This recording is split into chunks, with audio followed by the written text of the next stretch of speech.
श्रीमती अनुप्रिया पटेल जी।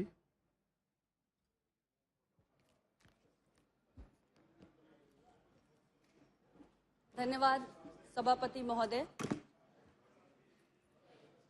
16वीं लोकसभा के सदस्य के रूप में उत्तर प्रदेश के मिर्जापुर से मुझे सबसे पहली बार इस पवित्र और गौरवशाली सदन का सदस्य बनने का अवसर प्राप्त हुआ और 17वीं लोकसभा में एक बार पुनः मैं यहाँ पहुंची। 9 वर्षों से ज्यादा का समय यहाँ पर व्यतीत किया है और यादों का एक लंबा सिलसिला जुड़ गया है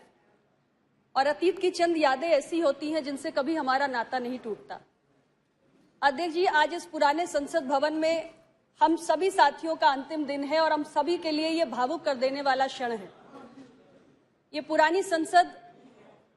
जो देश की नीति के मार्गदर्शन की एक शानदार विरासत अपने अंदर संजोए हुए है। यदि उपलब्धियों की मैं बात करूं तो ये वो संसद भवन है जिसने देश को एक परमाणु शक्ति के रूप में उभरते हुए भी देखा है, तो आज देश को चांद के दक्षिण ध्रुव पर उतरते हुए भी देखा है। ये वो संसद भवन है जो भारत को दुनिया की 5वीं सबसे बड़ी अर्थव्यवस्था बनते हुए देखने का भी साक्षी बना है और G20 के अध्यक्ष के रूप में कोविड-19 पैंडेमिक के उपरांत एक विभाजित दुनिया के बीच में भारत को एक यूनिफायर की भूमिका में उभरते हुए भी देखने का सौभाग्य इसी संसद को प्राप्त हुआ है। अध्यक्ष जी, यदि मैं अनुभवों की बात करूं तो हमने 1962 के चीन से मिली हार का भी अनुभव प्राप्त किया है। इस पुराने संसद भवन ने देश पर 70 के दशक में जो आपातकाल थोपा गया उसको भी देखा है और इससे हमने कई महत्वपूर्ण सबक भी प्राप्त किए कि भारत को अपने सैन्य सामर्थ्य को बढ़ाने की जरूरत है और ये सबक भी प्राप्त किया कि भारत का लोकतंत्र इतना मजबूत है कि यदि उसे खत्म करने का कोई भी प्रयास किया गया तो वह भविष्य में घातक ही सिद्ध होगा। ऐसे महत्वपूर्ण सबक हमने प्राप्त किए हैं। अध्यक्ष जी, हमारे अनुभवों में यह भी रहा कि पूर्ववर्ती सरकारों के कार्यकाल में सामाजिक न्याय की लगातार अनदेखी के कई उदाहरण हमने देखे। दशकों तक ओबीसी को यानी अन्य पिछड़ा वर्ग को सरकारी नौकरियों में भागीदारी देने की अलग अलग रिपोर्ट्स जो आई समय समय पर, उनको जानबूझकर दबाकर रखा गया। 90 के दशक में मंडल कमीशन तो लागू हुआ, लेकिन उसकी सिफारिशों में जो अनेक खामियां रही उसको लंबे समय तक पूर्ववर्ती सरकारों के समय में दूर नहीं किया गया। आज वर्तमान समय में मोदी जी की सरकार के नेतृत्व में देश के पिछड़े समुदाय के हित में कई महत्वपूर्ण फैसले लिए गए जिनकी समय समय पर हमने चर्चा की है। अध्यक्ष जी, हमने ये भी अनुभव प्राप्त किया कि सामाजिक न्याय की राजनीति केवल शैक्षणिक संस्थानों और सरकारी नौकरियों में भागीदारी प्राप्त करने तक सीमित नहीं है, अपितु इसका दायरा हमें सामाजिक और आर्थिक समानता लाने की ओर भी ले जाने तक प्रयास करने की दरकार है। और इस दिशा में बाबा साहेब अम्बेडकर का जो स्वप्न था कि देश में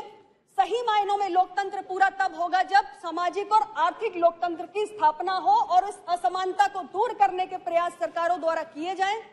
और उस दिशा में माननीय प्रधानमंत्री जी की सरकार ने गरीब कल्याण की योजनाएं लाके समाज के सबसे निचले और वंचित तबके को विकास की मुख्य धारा में जोड़ने का भी काम किया है और इस सामाजिक असमानता को दूर करने के प्रयास किए। कल ही अध्यक्ष जी, देश को एक अभूतपूर्व सौगात मिली प्रधानमंत्री विश्वकर्मा योजना के संदर्भ में, और इस योजना के माध्यम से देश का ग्रामीण और शहरी क्षेत्रों में रहने वाला जो शिल्पकार है, जो कारीगर है, जो बढ़ई है, दर्जी है, नाई है, नाव बनाने वाला है, मछली का जाल बनाने वाला है, लोहार है, सुनार है,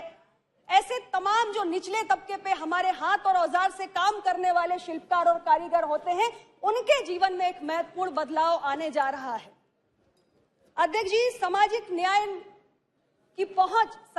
न्याय का सिद्धांत हमें यह भी सिखाता है कि न्याय की पहुंच अंतिम पायदान पे खड़े हुए व्यक्ति तक होनी चाहिए, और हमने ये अनुभव प्राप्त किया है। माननीय राष्ट्रपति महोदया ने भी संविधान दिवस के दिन देश को अपनी चिंता से अवगत कराया था कि आज भी न्याय की पहुंच की जो रफ्तार है वंचित तबकों तक, वो बहुत धीमी है। और इस रफ्तार को हमें तेज करने की दरकार है। न्याय की सुलभता समाज के दबे कुचले तबकों तक हो, इसको सुनिश्चित करने के लिए अभी हमें बहुत प्रयास करने हैं। हमारी न्यायपालिका में सामाजिक विविधता हो, यानी समाज का जो दबा कुचला वर्ग है वो भी न्यायपालिकाओं में स्थान पाए, इस दिशा में भी कार्य करने की दरकार है। और ये सब चिंताएं तब दूर होंगी, ये सब प्रयास तब हमारे और मजबूत होंगे जब हम सब मिलकर उस तंत्र को मजबूत करने का प्रयास करेंगे जिसके माध्यम से हम इस लक्ष्य को प्राप्त कर सकते हैं। अध्यक्ष जी, बाबा साहेब अम्बेडकर ने कहा था कि मजबूत से मजबूत माने जाने वाला संविधान फेल हो सकता है और कमजोर से कमजोर समझा जाने वाला संविधान सफल हो सकता है यदि इसको लागू करने वाला तंत्र मजबूत हो। और कहीं ना कहीं उस तंत्र को अभी हम उतना सुदृढ़ नहीं कर पाए हैं, इसीलिए ओबीसी के लिए बैकलॉग वैकेंसीज को फिलअप करने की जो समस्या है वो लंबे समय तक बनी रही। न्यायपालिकाओं में हम सामाजिक विविधता को लाने के प्रयास जिस हद तक हमें करने चाहिए उस हद तक इतने वर्षों में हम नहीं कर पाए। तो आज के इस दिन पर हम सबको ये संकल्प लेना चाहिए कि हम इस तंत्र को निरंतर मजबूत करने के लिए काम करेंगे। और माननीय प्रधानमंत्री जी के शब्दों में मैं कहना चाहती हूं कि यही समय है, सही समय है कि हम सब मिलकर अपने संविधान निर्माताओं और देश की आजादी के लिए मरने मिटने वालों की मंशा के अनुरूप संविधान को जो मजबूती से इस देश के अंतिम पायदान पे खड़े हुए व्यक्ति तक पहुंचा सके, उस मंशा के अनुरूप हमें इस तंत्र को मजबूत करना है। हम सब एक नई उमंग, नए उत्साह, नई ऊर्जा के साथ इस पुराने संसद भवन की यादों को अपने दिल में रखते हुए कल नए संसद भवन में प्रवेश करें, लोकतंत्र की मजबूती के लिए काम करें। आज के इस ऐतिहासिक अवसर पर, इस यादगार लम्हे पर मैं इस पुराने संसद भवन को सादर प्रणाम करना चाहती हूं, जिसने मुझे इतना कुछ सीखने का अवसर दिया है और राष्ट्र की प्रगति में योगदान देने का एक मुझे सौभाग्य यहां से प्राप्त हुआ है। आपका बहुत बहुत धन्यवाद। श्री